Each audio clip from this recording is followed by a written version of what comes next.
Yo, what up guys? Guy that dies here. So I just ran 300 waystones to see how loot actually scales across map tiers, and it's genuinely not as simple as I originally thought. I tested 100 tier 1s, 100 tier 7s, and 100 tier 15s, tracking monster kills, currency, uniques, and skill gems. Here is what I found. The first thing, monster count didn't change. White, magic, and rare monsters all stayed around the same across all tiers. For example, I killed 573 rare monsters in tier 15 and 577 in tier 1. So it looks like higher tier waystones aren't going to give you more monsters, but they are going to give you better items. Just to back that up, the total number of currency drops also didn't change. Across all tiers, I averaged around 550 currency items per 100 waystones. So that just backs it up. Tier 15 doesn't actually give you more loot than tier 1, at least in raw quantity. But what does change is the quality of the items that you're getting. So as we can see here, low tiers are mostly drop low base currency, but as you move into tier 7 and especially tier 15, you start seeing greater and perfect versions, even though the total drop count actually decreases in tier 15s. And this looks pretty similar for augments as well, but it actually changes when we get to regals. The next thing I want to point out is the Exalted Orbs. Exalted Orbs scaled pretty cleanly. As you can see, we kind of just got more exalts the higher the tier that we went up.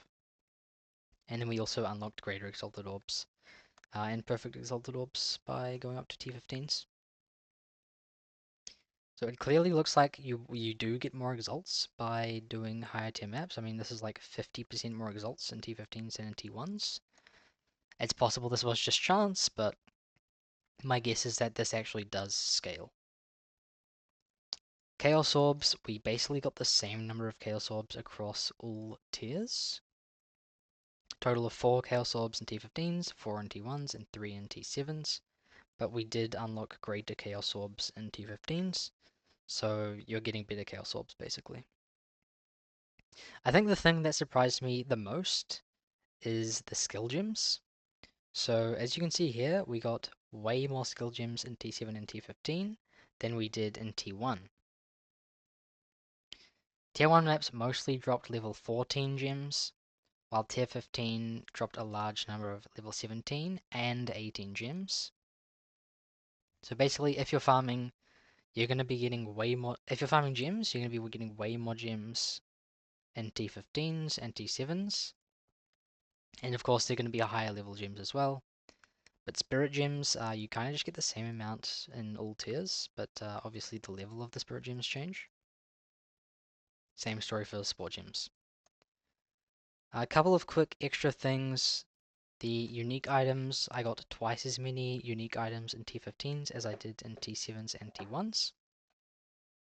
And also, lesser Jeweler's Orbs, we got over twice as many lesser Jeweler's Orbs in T15s as we did in T1s. So those seem to scale up as well. You're probably wondering, what does all of this mean? What map tier should I actually be farming? And so here's what I would do. Tier 1, obviously, you know, if you're just starting out, you're going to be farming T1s. But eventually, you're going to be getting up to the question of like, do I do T7s or do I do T15s? So it looks like T15s give you the best possible drops, like perfect Exalted Orbs, perfect Chaos Orbs. I don't think you can drop those in T7s, but you can in T15s. But T7, you kind of get like, it looks like to me, you get a similar number of Divine Orbs and Annulments, perfect Jeweler's Orbs, and T7s are a lot easier than T15s. So I actually think it's not a bad idea to farm T7s if T15s are too difficult. If T15s are super easy and T7s are super easy, I would probably just go T15s, but I definitely wouldn't feel bad about farming T7s because it's not clear to me which one gives you more. And you're getting basically the same amount of currency in each one, and It doesn't look like you're missing out on much by doing T7s instead of T15s, right? Now, before anyone asks, I'm going to go over the testing methodology. So we ran all waystones under the same conditions. Every single map was white. We had no tablets. We had absolutely no atlas tree points or anything. No rarity or quantity modifiers anywhere.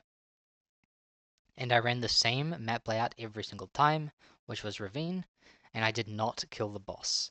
So I cleared the map, I got to the boss, and then I left, so that I could repeat the exact same zone over 300 times. After each set of 100 waystones, I reset my Pilfering Ring and my Monster Dragon Scroll, so that I can have that for the next set of 100 waystones. And that's about it. I'm going to be doing a rarity test. So we're going to be doing about 1,000 waystones for the player rarity testing.